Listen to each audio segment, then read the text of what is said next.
Thank you for coming to Self-Made Soul, where we try to talk about the intersection of philosophy and psychology. And it's sort of like I don't know if it's anything like your show on your daily show, Michael, but we certainly try to apply philosophy to daily life and try to help ourselves more than anything, but also let others share in our pursuit of values because we think a certain approach to life works, and we want to share that with other people and hope they find the same kind of value that we get out of this fantastic philosophical system called objectivism. So you sent me an article in Psychology Today called "Why Nihilism is Lazy and Harmful." Now, what was your motivation for? First of all, did everybody read the article? Because I think it was posted. Look at all these astute folks out there that were so astute. They did read the article. So, Michael, why did you send me this thing? Because I was looking through titles on Psychology Today, and that one seemed interesting. So I sent it to you because, but more than that, because I think that nihilism is a very big problem. It certainly is, but I don't know that the article ever really hit on the issue. I mean, I felt like it was a bit of an epistemological mess, to be honest with you. Well, we don't just have to read articles with which we agree, right? We can read articles that we take issue with, and there certainly is much here that I disagree with. Yeah, me as well. Well, go ahead and tell me exactly. They define nihilism. This person, I should say, not they, Leon Well, Garber, maybe that's his pronoun. You don't know. defines nihilism as in a very unusual way, almost as I would define perhaps a form of existentialism, which he prefers, by the way, over nihilism. Yes. But define nihilism from an objectivist perspective, because I think it's a lot clearer. What I'm going to do is define nihilism the way that it's used in the dictionary because that I think is the key. It's and for the AI overview says nihilism is a philosophy asserting that life is without objective meaning, purpose, or intrinsic value, stemming from the Latin nihil, meaning nothing. It questions traditional beliefs, truths, and morals, suggesting they are baseless, leading to different forms like existential nihilism, moral nihilism, and epistemological nihilism. So the core beliefs are meaningless, rejection of values, and absence of truth.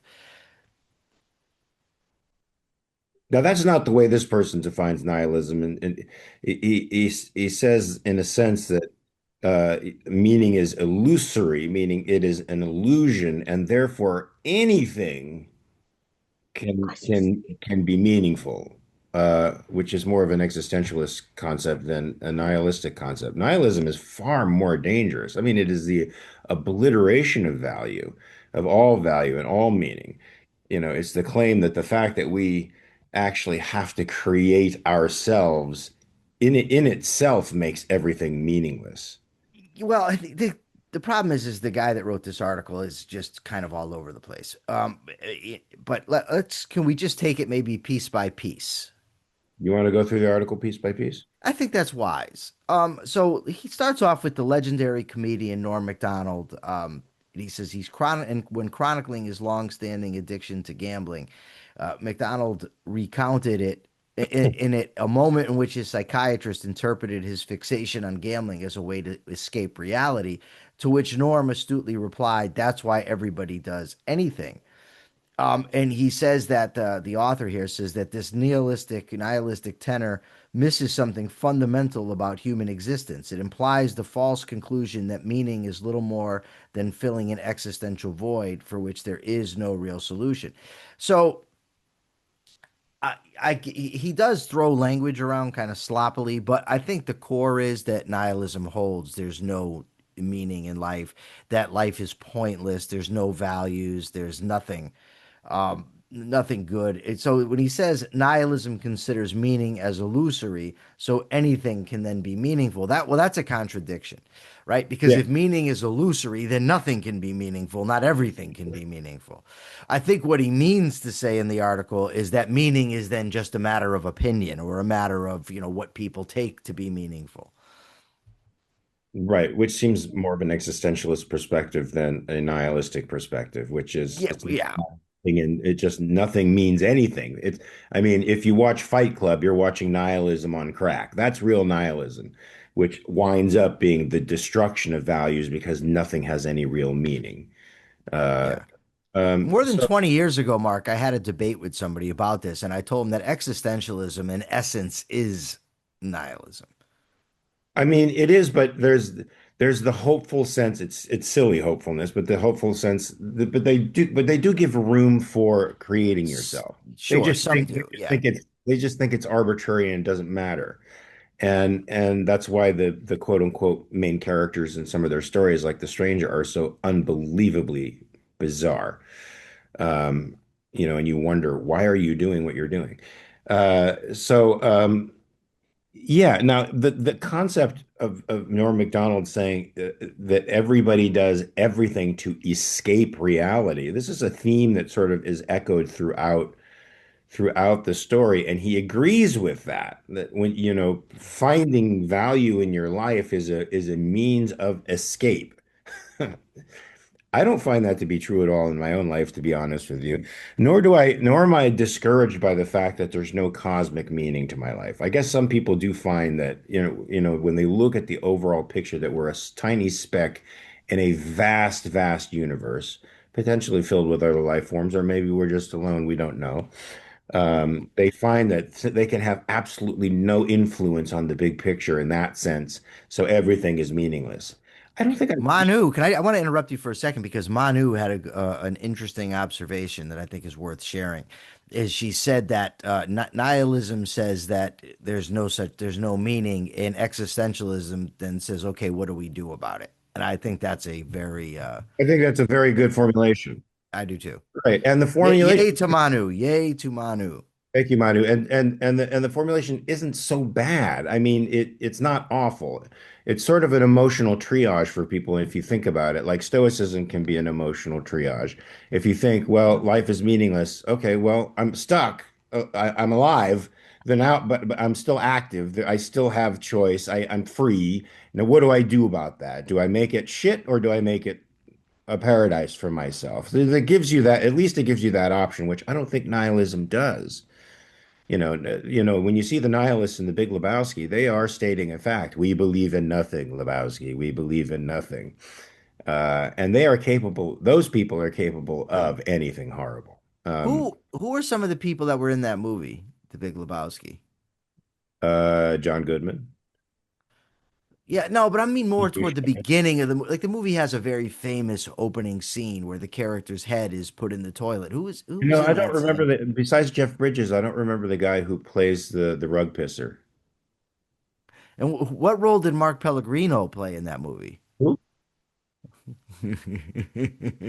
This guy, he has a sick mustache.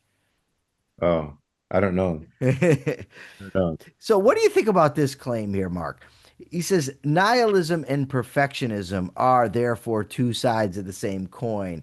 At bottom, nihilism is either suppressed by pleasure seeking and impulsive risk taking, or denied and willed away by the compulsive and perfectionistic striving for the fulfillment of one's destiny, even if that destiny is more secular in nature.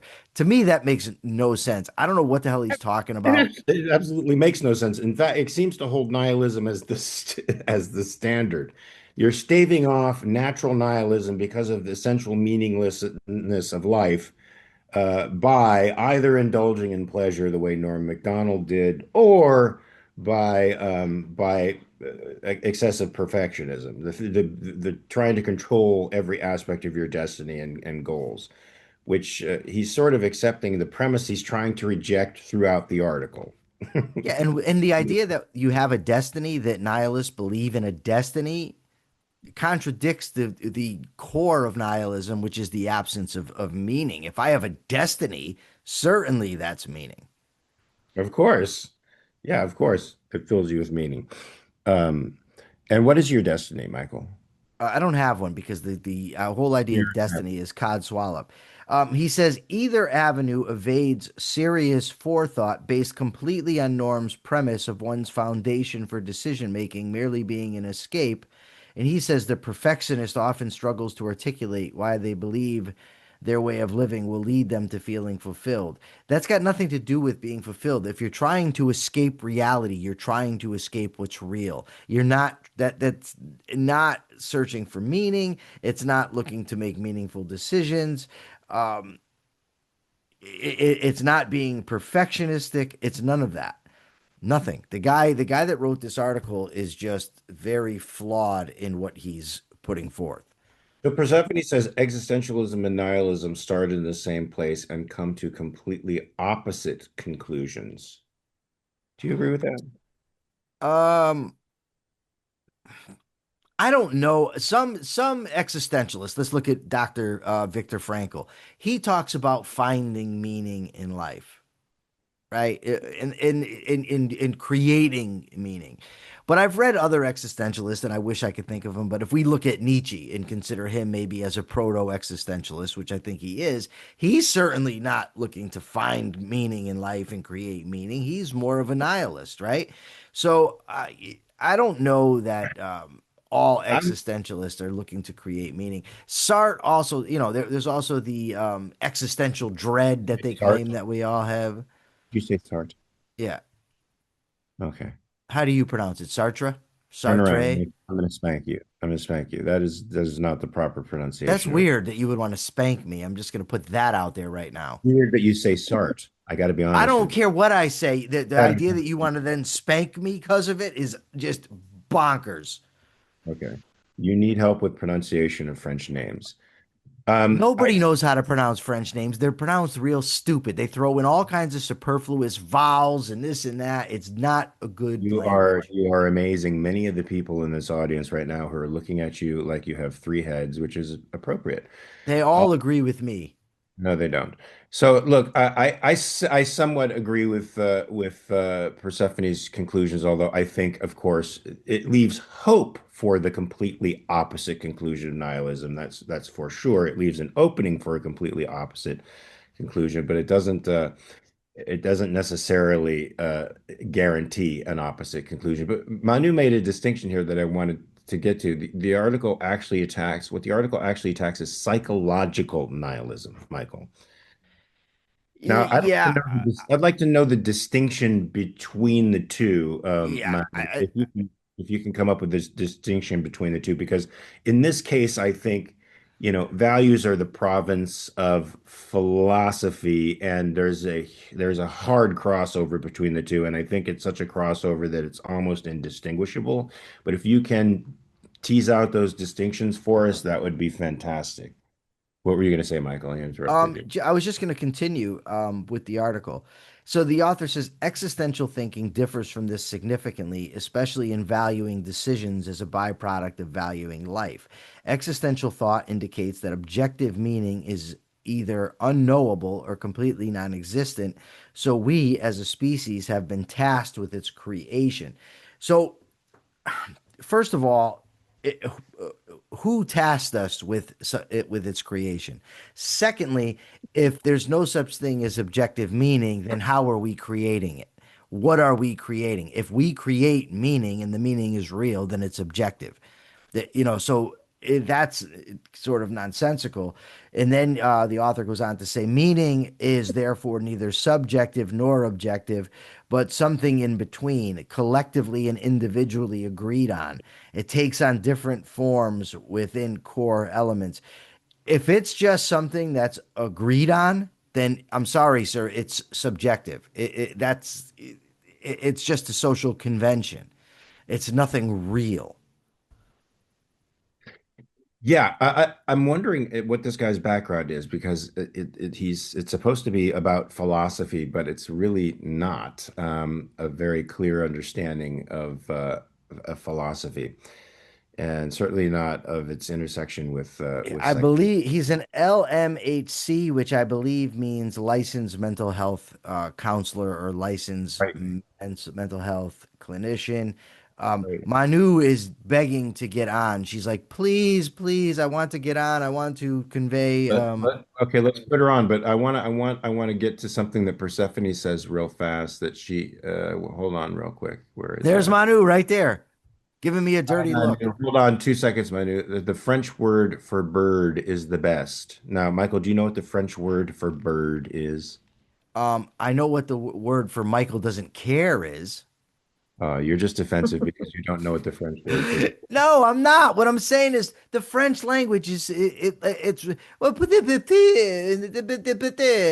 I'm not into all that. Let's just talk English like regular people. You know, Churchill actually couldn't stand people that said things like, "Oh, we need to go off to Paris." He just say Paris. Okay, I'll teach you the French word for bird at the end of the show. Manu, It's go ahead. it's oiseau. Can It's you what? guys hear me? Yes, we can. Yes. Okay. Just want to explain what I meant by psychological nihilism. I think the text, the articles start saying, uh, by saying an attitude that can be summarized by phrases like "nothing matters anyway" or "whatever, screw it." And this is not a philosophical doctrine. It's just a state of disengagement, and is associated with depression, despair, and impulsivity, avoidance of responsibility. So he's not talking about nihilism in the sense, in the philosophical sense, but he's mixing philosophy with psychology, and trying to make a mix of both. But it's wrong. That's why the article is a mess. So he's Um, missed the philosophical elements that he's trying to no, make. see, I'm going to just say I think that I think everything that a person does in life is based on some sort of philosophy, whether it be a specifically explicated philosophy, whether it be a coherent philosophy. It is a view of the self, existence, the future. It's philosophical by nature. So, for instance, the guy here in this, I looked it up. What's the distinction? And it says philosophical nihilism refers to a set of doctrinal positions within philosophy that deny the existence of certain fundamental aspects of reality, such as objective meaning, values, knowledge, or truth. It encompasses various subtypes. And he goes on to get into the various subtypes, but that's not really relevant. Psychological nihilism, he says, or Grok, I don't know if it's a he, whatever, by contrast, describes the emotional, attitudinal, or experiential state that arises from embracing or confronting nihilistic ideas. So I don't think that the two can be separated in that way. You might be able to do it conceptually just for the sake of making a point, but No, it's not. ultimately, the It's not. guy, what did you say, Manu? No, no, no. Keep going. Ultimately, the article is talking about a view of existence of lacking meaning, and he's addressing it from the point of view, starting with Norm Macdonald, that his view is nihilistic. A nihilistic philosophy necessarily leads to what you're calling psychological nihilism, but the two cannot be sundered. What I'm saying is that the person, he didn't accept the doctrine. He starts the article by a clinical situation, and usually people in a clinical situation, they say phrases like that because, I don't know, they went through a situation that they fail, or suffering, that they don't agree with nihilism as a doctrine. They don't live like that. It's just situational. That's what I'm saying. The guy mixes both. But So you're Manu, saying the statement that Norm Macdonald made, right? Nobody here is in a position to delve into his past, to delve into the who, what, where, or why. All we know is what he's saying, right? And he has a gambling addiction. So it seems in some ways he is living his life in an attempt to escape reality. But then he extrapolates from that and projects it onto everything. So, regardless of the reasons for somebody's nihilism, McDonald's statement expresses nihilism. I don't know how you sort of can move beyond that or get around it. Can explain by talking. I don't think my English is enough, but I don't agree. Okay. Well, thank you for coming on. Mark has a question. I can see it. I can see it on that face. The mustache is showing he has a question for Manu. How can the mustache not show? No, I mean I get the sense that she's talking about situations that leave people in an emotional state, as opposed to a long-term embrace of values that are decided upon by the person rather consciously. I think you and I know that people embrace philosophy even if it's not stated, even if it's not known to them, and that frames their value, their outlook, and the way in which they pursue values for sure. And that making a philosophy conscious to yourself is good, is good. It's what we should strive to do on a show like this. But is that correct, Manu? Are you making that distinction that a lot of these people who are in clinical situations have situational traumas that they're working through, and it's left them in a state, an emotional state where they feel like values mean nothing.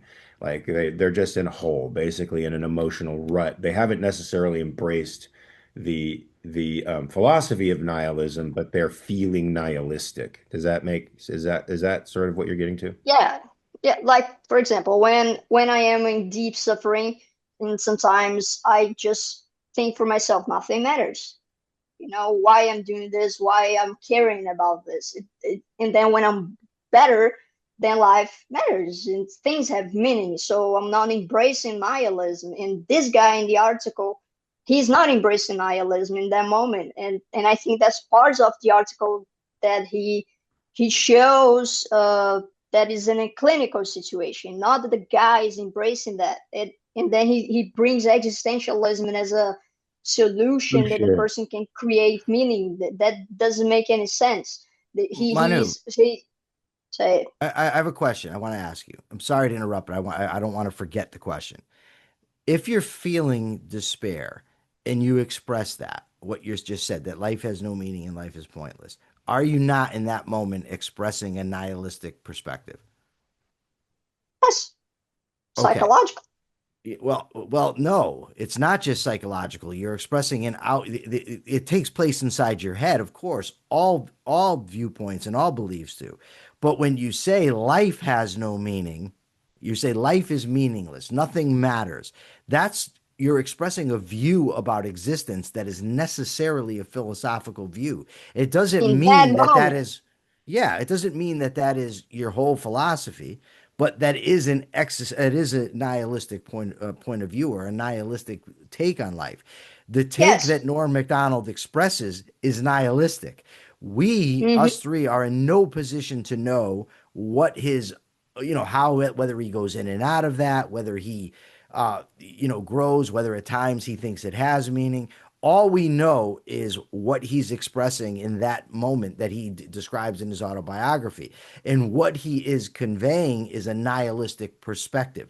It doesn't mean that he always has that perspective, just that at that moment, that's what he's Well, expressing. but he says he makes the claim by saying everything we do is to Well, escape that's reality. even That's worse a is that, that's the yeah, claim he even that he goes kept beyond trying. the moment. Yeah, he does. He does go beyond the moment, but it might just be in that moment that he's thinking that. But I'm saying is that it's irrelevant. He's still expressing a nihilistic perspective. But one can find, even if they don't embrace nihilism as a perspective, because I'm going to agree with Manu a little bit here. Actually, I'm going to be her ally in this sense. Having experienced grief right now as I do, especially in the very first few weeks after losing Frankie, I really felt like, what the fuck is there for me? Because I had come to the conclusion a couple of weeks before that just being with him, I didn't care about anything else. I was happiest when I was just sitting with him. It could be Mm-hmm. doing anything. And so for a brief moment, I felt like if there was such a thing as a rainbow bridge, if I believed in it for a second, I would kill myself. And I felt that, just like Rand felt if and said, I think in an interview, she when she lost Frank, it was the biggest value of her life. And she said, if I believed in heaven for a second and that I could be reunited with him, I would kill myself in a second. That is a nihilistic. I disagree that that's No, nihilistic. hold on, hold on. I No, entirely no, disagree. no. I understand that what you're saying is you want to be reunited with your highest value, and so in a sense, you are making a value claim that is very not nihilistic. But you're saying something. Values are so important that I can't live without certain values. So in a sense, it's a hyper. It's it's expressing a hypersensitivity towards values as opposed to the Which is the exact opposite of nihilism. but it What feels Rand is nihilistic. saying, It feels nihilistic. The psychological not to experience, me, it doesn't. it Not does to to me. Rand, it didn't. And well, I don't we can't psychologize about No, Rand, we can. but We're she not said she loves life psychologizing. more. She said she No, no, loves hold life on. more, and that's why she didn't do it. Hold on. We're not psychologizing with Rand. We literally have the text from Atlas Shrugged where John Galt faces that situation where Dagny's going to be tortured and he explains it. We have an entire philosophy that she put out to understand what exactly she means. And quite the contrary from nihilism, what she's saying is life has tremendous value. But when those values are taken away, life is no longer worth living. That is the opposite of nihilism. Right, but Your love, your what love for I'm saying Frankie's the same is thing. her experience though. I'm talking about her interview on Donahue when she said this. No, I know what you're Experience in referencing. her experience and her conclusion was, but I love life more. So that's what enabled her to stay in the same way that what enables me to stay in is like I still love life and I still have things that I want to do as much as I've lost this thing in my life. But the feeling, the emotional sensation is one of such complete despair that you feel like all is lost. And so in that moment, it can feel what you think, what I would think a nihilist experiences on a daily basis, Okay, which is persistent Mark. and a vacuum of meaning. Okay. So, first of all, you had a feeling. You didn't express a viewpoint.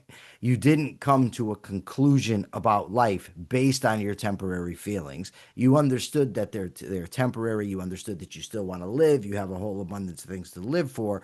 That is not nihilism. Norm Macdonald's statement that all we want to do is escape reality is Is nihilistic.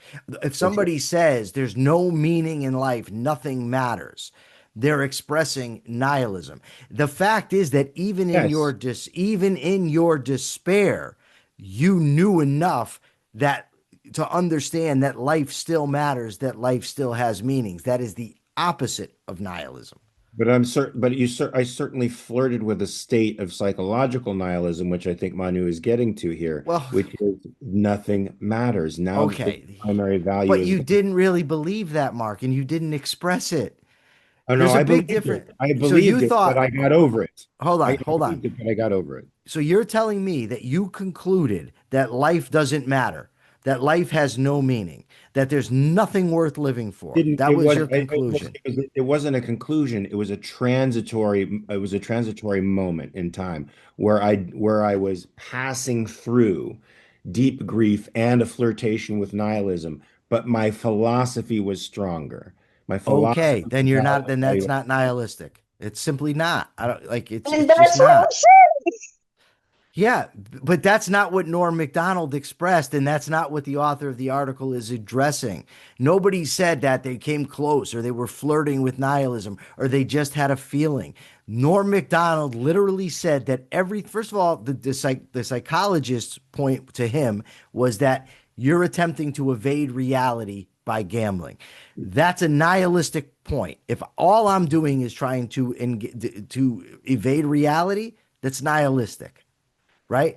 But Norm totally. Macdonald, as Mark pointed out, went beyond that to say that's why everybody does everything. That's a nihilistic conclusion. Mark never came to that conclusion. Rand never came to that conclusion. Quite the opposite. That even in the depths of despair from losing a serious value, one of your highest, you still came to the conclusion that life is worth living. That's anti nihilism. So So I think the conclusion is wrong. I think that well, I think that he just said that human action is motivated by a tension relief. It's not metaphysical meaning, you know. So I think the author mistake was to infer that if everything is an escape, then nothing is meaningful. And I don't think that is Norm's argument in the Manu, beginning of the how how can it be if we're taught if we live in reality, right? How can it be that I want to escape from that reality? And I'm not saying reality is meaningless. I'm not saying life is meaningless. If I'm literally trying to escape from that which is, and mind you, it's not like Norm Macdonald is talking in this case about, working a job or getting into productive relationships. He's talking about a counterproductive activity of gambling that he's obviously doing compulsively to escape from what is. And he then extrapolates from that and projects it onto everything everybody does. That is not the same as a momentary, fleeting sense of despair that one combats by saying life is still worth living. It's the two are just not the same thing. Never mind, we're gonna be in a loop here. Okay. But thank you again for your comments. Michael, thank you, Manu. Well, What do you think of existentialism's concept that meaning doesn't exist? Well, it depends what literally it depends what we mean by meaning. If meaning entails a cosmic author, but I don't to be sort of imposing meaning on us, but I don't even know how that solves the problem, right? Because then it's just subjective to that cosmic author. If meaning means what it ought to mean, meaning to me, then life certainly has meaning. It doesn't have some transcendental meaning, but it means something to me. Your friendship has meaning to me, right? Objectively, it means something. It literally exists within me that there's meaning, right? This show has meaning to me. The Capitalist Corner has meaning to me. My friendship with Subby, my relationship with Diana, my relationship with the audience all mean something to me. It's objective in the sense that it exists, that that it's not just a matter of opinion. It literally feels meaningful to me. And it's based on objective criteria. That's enough. For me, that's enough. If somebody needs to find that there's some being out there that is loving them, well, then that in itself to me is a psychological problem. Or that they have to have meaning in the cosmic sense, whereas if they're not influencing the entire universe, then somehow their life is meaningless. I get the sense uh, that meaning is sort of hard baked into life in the sense that, we as a living being have to pursue values. You have to work rather hard in a sense to be a nihilist. You have to work very hard to negate values since you're biologically primed to pursue values. You have to choose the fact that you have to choose values in a way that other animals don't, that it's not as hardwired into us as it is in other animals.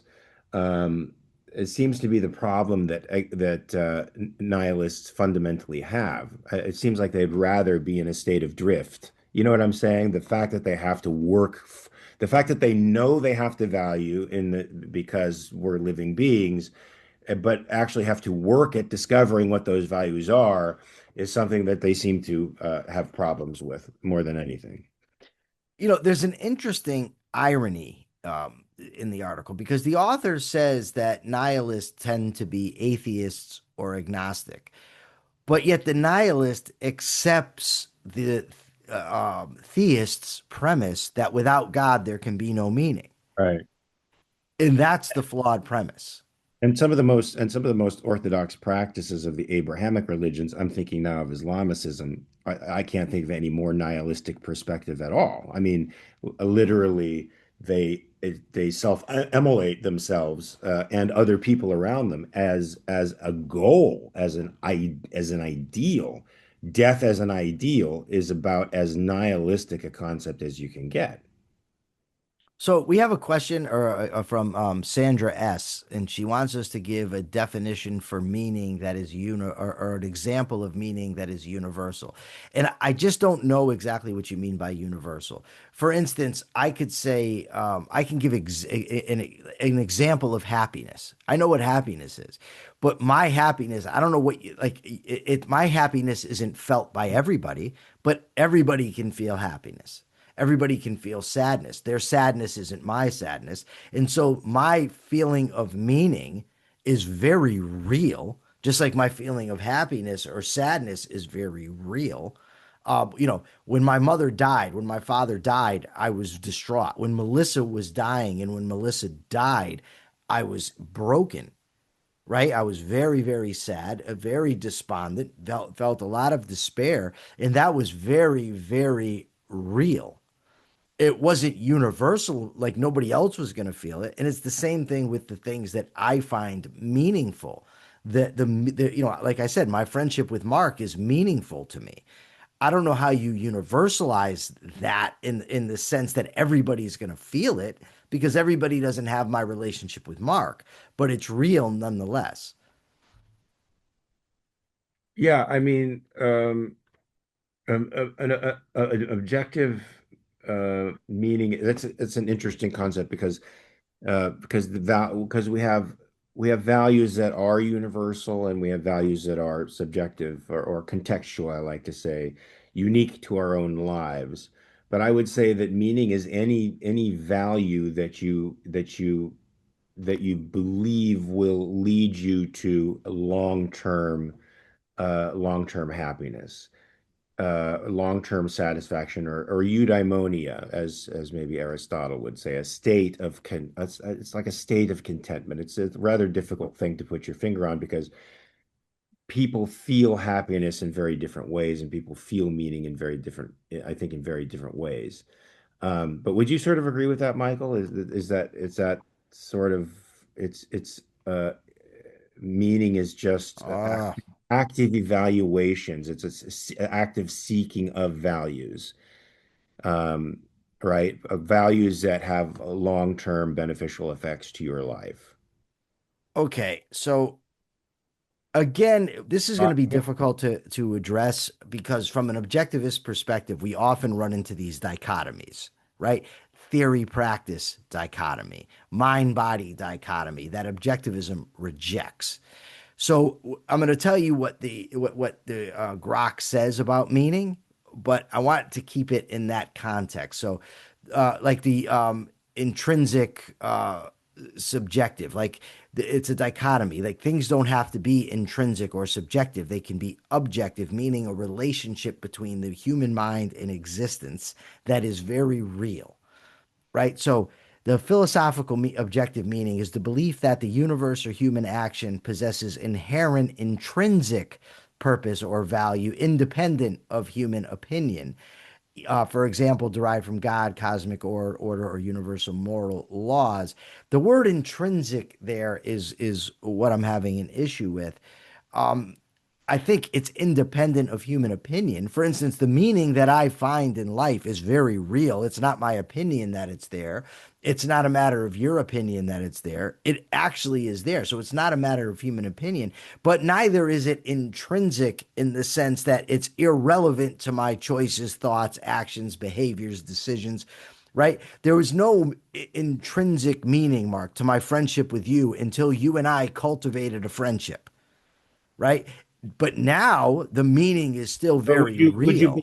would you believe that there's anything intrinsic in humans' social nature, in the desire to be mirrored by Uh, and communicate with other people in a social context? no, because it's not universal. I would say that it's inherent to human nature that we have to pursue values to survive.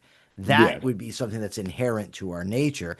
And as an outgrowth of that, Friendship. Perhaps it can be argued that meaning comes, but the meaning still isn't intrinsic in the sense that it's just there, indifferent to how we think, act, pursue values, construct relationships, that sort of thing.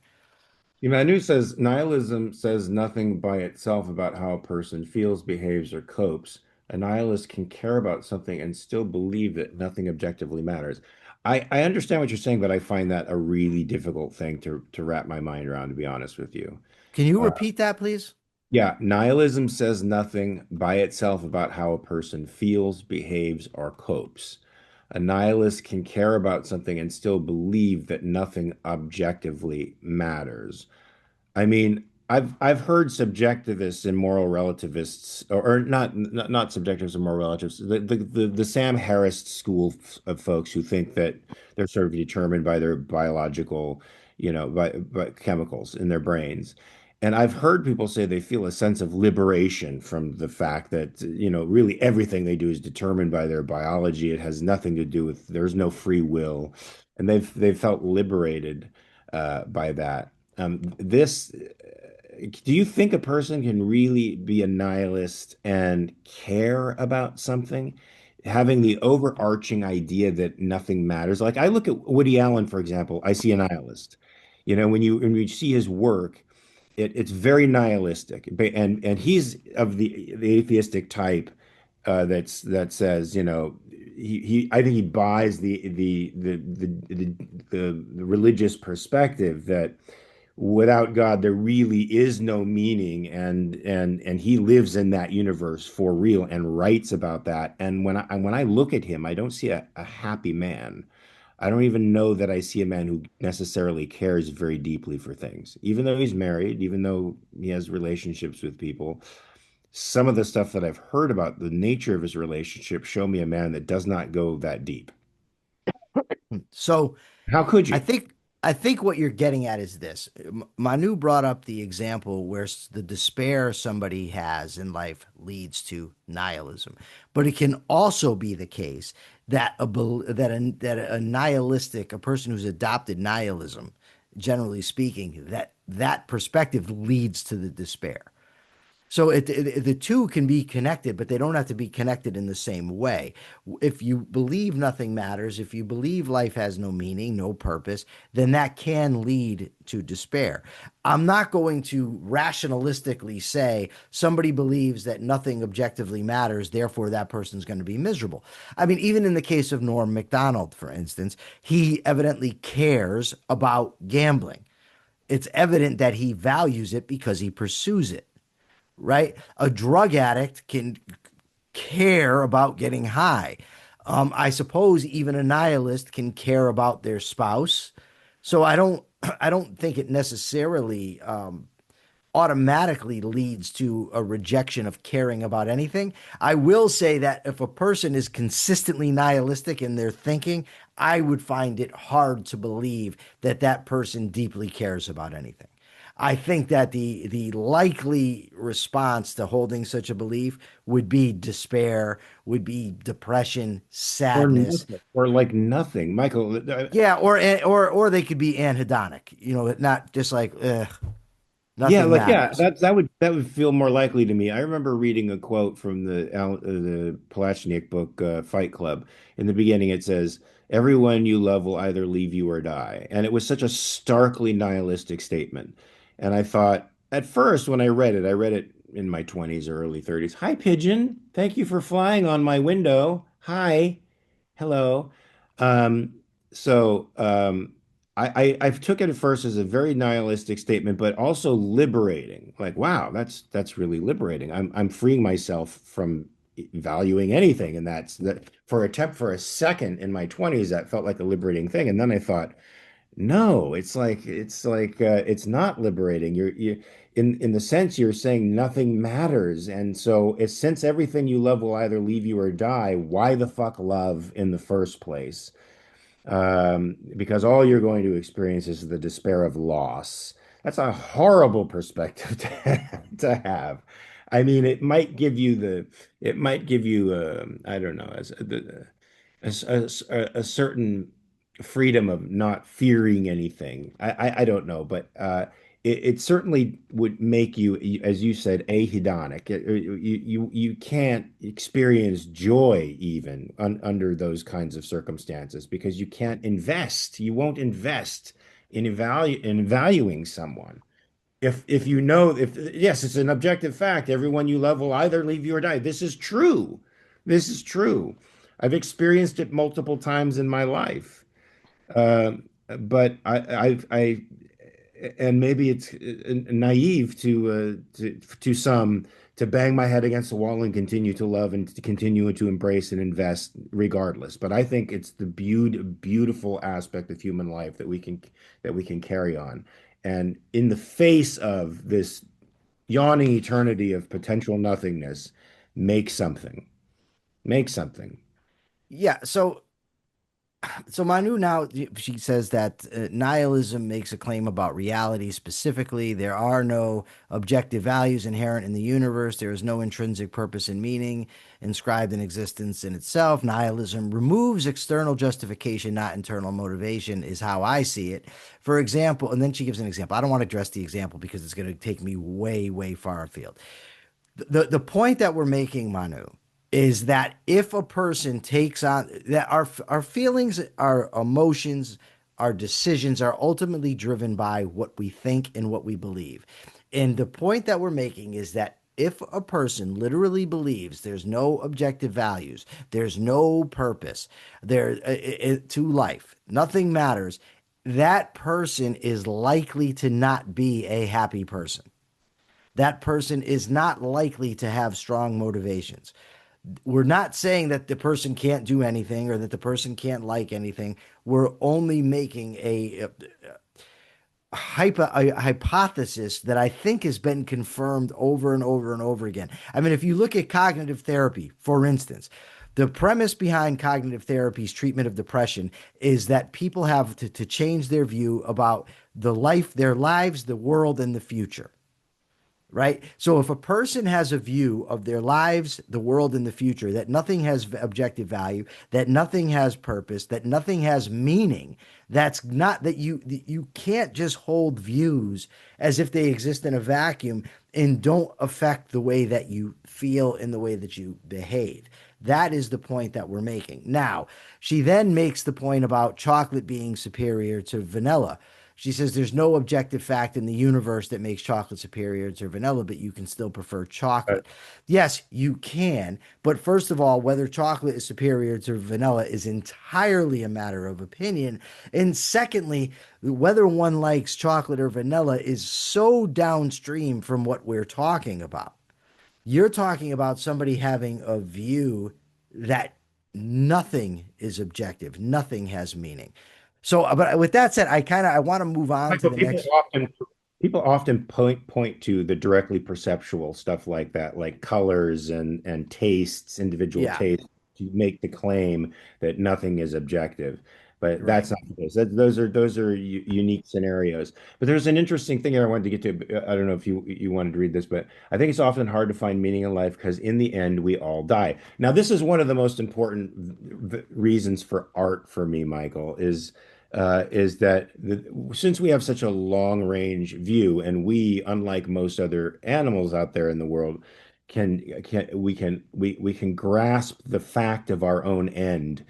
It's vital that we understand that it's possible to concretize our values, that it's possible to realize our ends just for the benefit of our own lives. And that to me is what good art serves. It serves as that concretization of values, the realization right in front of you that winning is possible, and that winning in that moment and for that time of your life is good, and that's what matters. Your life matters, and fulfilling your life and finding that state of eudaimonia or contentment or happiness, whatever that means to you, that matters. The fact that your name, your work may even go out of existence to most people is irrelevant. I remember when I was sitting with Nathaniel Branden, and I was like, "What are you gonna are you gonna like have a tombstone with an epitaph when you die?" And he's like, "Who the fuck cares?" He actually said, like, "Who the fuck cares?"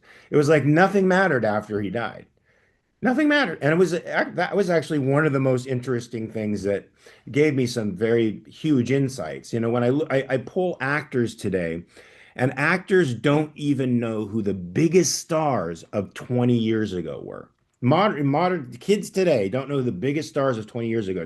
You go further back, they know even less and less and less and less. So people who made the earth shake in the 20s and 30s matter nothing to Right. anybody just like a mere 50 years or 60 Yeah. years or 100 years in the future. Very few people's lights continue to shine like an Aristotle or let's say a Rand's will or a Yeah. Thomas Jefferson, where they go on for hundreds of years beyond their own life because they created such significant ideas. But that's irrelevant. What's Well, it relevant? is. Is Aristotle being remembered affect him any more than me not being remembered is going to affect No, me? No, that's the it beauty. makes a difference. Like I have like when people say that to me, how do you want to be remembered? Like, I don't give a shit. Like, you know what I mean? I It mean, won't I matter. certainly, I don't want people to be miserable because of me. Like, I still don't want that. But really, that's not going to affect me either. I'm going to be gone. I'm not going to feel anything. So I don't care. Like, I care about now. I care You about know, my life and how I'm going to live it and the people in my life that I care about.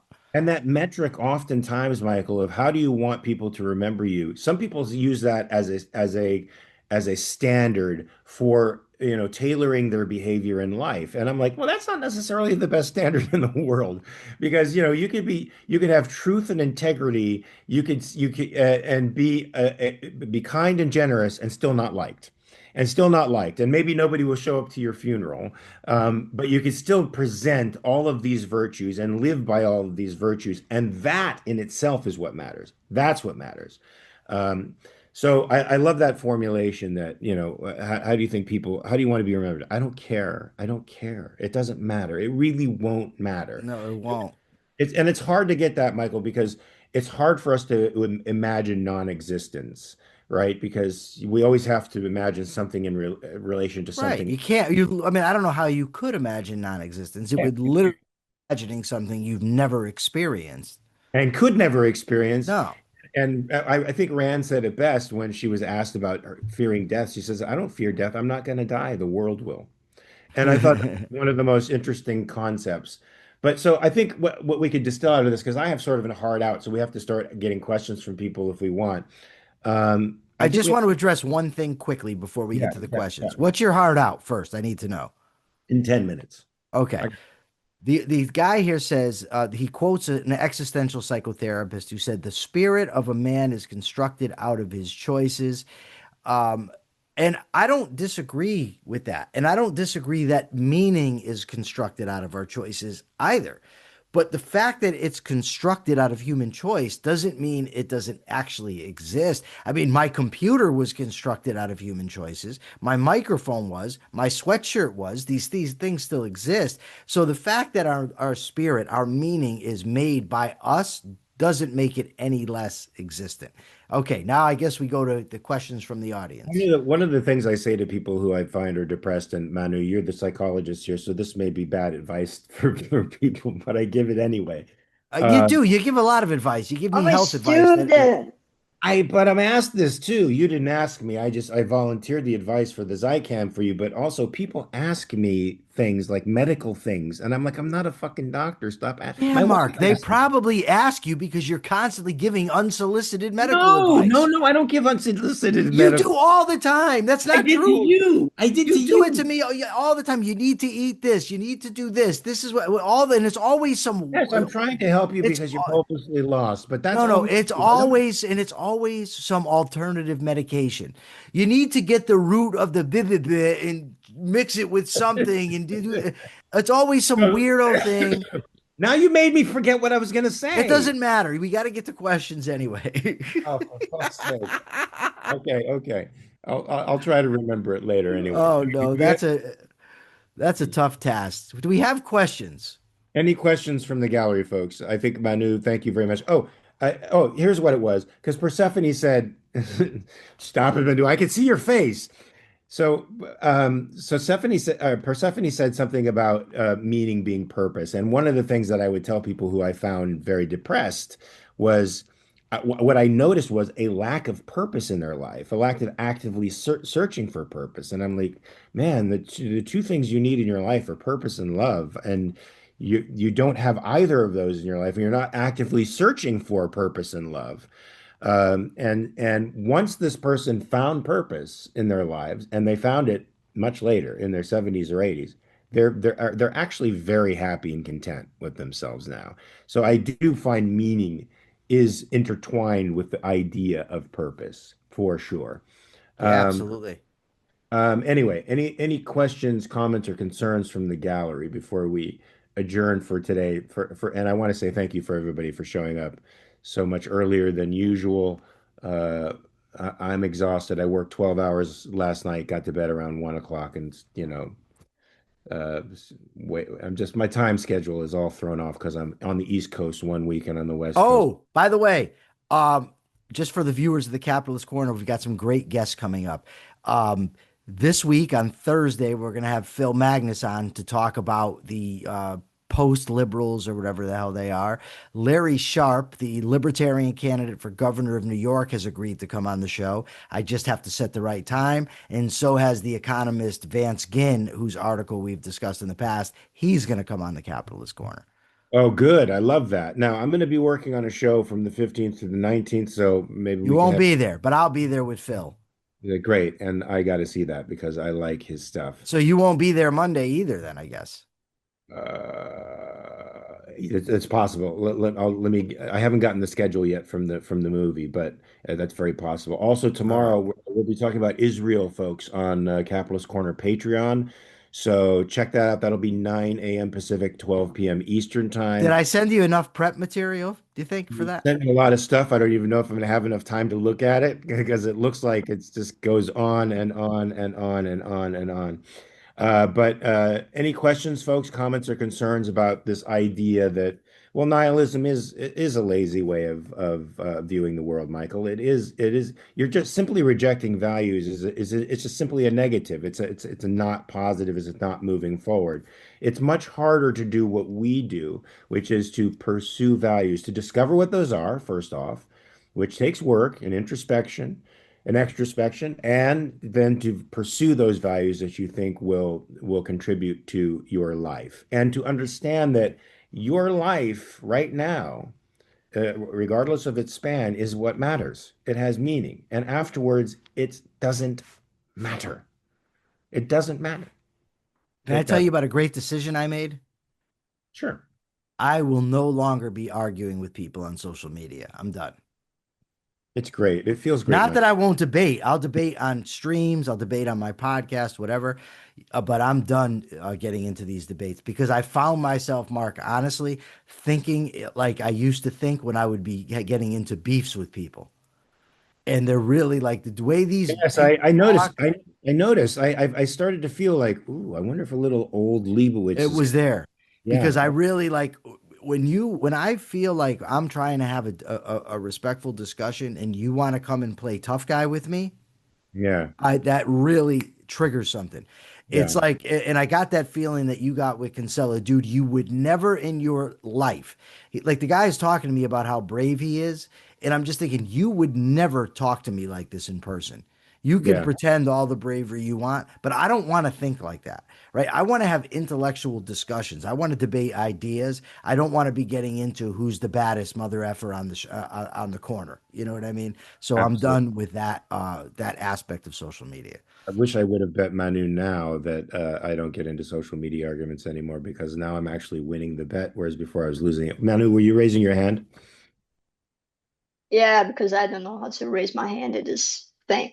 I just want to say that I find it really funny that you guys just say, anyone have questions, and then you start to talk and talk and talk and talk and Well, we have to fill the void. If no one's This is putting what their hand Michael. up, what are but we This you is, gonna don't do? give time. You don't give not even a 1 second for a person to, we're No, waiting. we raise We're could their waiting see for in hand. the the hand. gallery if the hands are up. We're waiting for the hands to rise. Yeah, they're But not How up. to raise my hand? I don't know how to do that. You hit the react. You see the heart on the bottom of your screen that says react?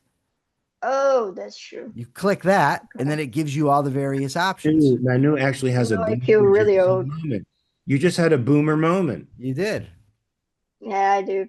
All right, I'm happy to say that. Actually, I had a question, but I need time, so I can ask now. Ask, It's, ask, ask. it has absolutely nothing to do with the Ask the subject of the question. show. Ask the It's question. just a Maybe we'll answer it in opinion. another venue, but you could still ask it. Right. It's just an opinion about a situation that happened near Brazil and that it's dividing opinions. A 5-year-old boy fell from the 12th floor of a building Oh, yeah. through a window in the bathroom. It was the whole situation was his mom was there and she woke up 6:30 a.m. and the kid was sleeping. So she went down the first floor to the gym and she stayed there for like an hour. And at this time, the boy woke up and he went to the bathroom. That it was the only window that didn't have any kind of protection. He got his little table and chair. He put there. And then with that he climbed in the window and he fell and of course he died. And now people are saying if the woman she's guilty or not of negligence of because she was an hour out in the gym and she let the kid there sleeping alone. And some people are saying no, it's not her fault. There's just a fatality that it happened, and it could have happened with both parents there just sleeping. The kid could have woken up in the middle of the night and fell in the window. So I just wanted to know your opinion. Was she negligent or not? Like she's guilty of something or not? She left the kid sleeping I somewhere. I don't know enough about the context to be honest with you. Like Yeah. sometimes people make judgments like that based on their experience with their kid, right? So they know their kid sleeps and is going to sleep for a long period of time. And this could have been something very unusual where the kid woke up and it was, the kid never wakes up before like 9 or 10 or whatever. And so she made an assumption. She rolled the dice and made an assumption based on what she knew. Um, I certainly would have issues leaving my child, like a 2-year-old, you said. I would have issues leaving a Oh, two-year-old, it was 5 years old. 5 years old, sorry. I would have issues leaving a 5-year-old alone, unaccompanied. They don't have the capacity to make proper decisions and they could get into anything. And if they're at a hotel room, it's not child-proofed. I mean, there's lots of issues that could potentially happen to the kid. So I personally wouldn't do that, but I don't know her full context. And the people who are saying, yes, this could happen if the parents were asleep. If she could have been asleep and the kid could have gotten up and she could have been out of it and never heard her child do that, but then again, she wouldn't be guilty of negligence because she was asleep and there was no way of preventing what happened.